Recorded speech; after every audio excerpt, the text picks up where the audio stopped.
des ressources hydrauliques, Jeannot Kalima, lui également, vient de procéder à la visite d'inspection des chantiers en eau potable dans le Grand Libreville. Le membre du gouvernement de la transition était accompagné du directeur général de la SEG et du coordonnateur général du projet Piepal Cabrel Guélémami, Richard Mobiwa.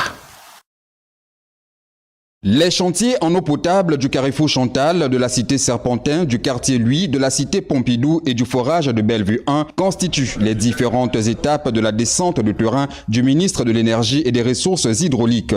Une visite d'inspection qui cadre avec les hautes instructions des plus hautes autorités, en tête desquelles le président de la transition, chef de l'État, le général de brigade Brice Clotaire Olingi Nguema, dont la vision est de donner de l'eau potable aux Gabonais en tout temps et en tout lieu. Les travaux réalisés par la Société d'énergie du Gabon et la coordination générale du projet Piepal trouvent l'assentiment de plusieurs compatriotes. Depuis un certain temps, je remarque qu'il y a quand même de l'eau au quartier, ça veut quand même en fait. Le plus important est fait qu'on a déjà l'eau.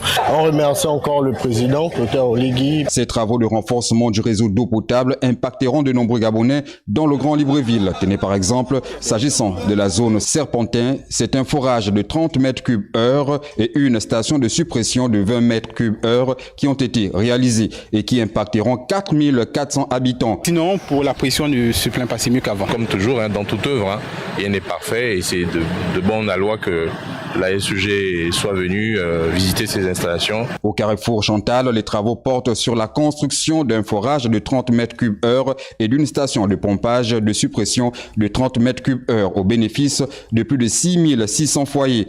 Il y a encore des petits réglages à faire, mais dans l'ensemble, c'est des forages qui fonctionnent et qui impactent déjà à peu près 20 000 personnes. Concernant les quartiers Bellevue 1, Cosmo Park et Akebe Poto, c'est 12 000 résidents qui à terme bénéficieront de l'eau potable.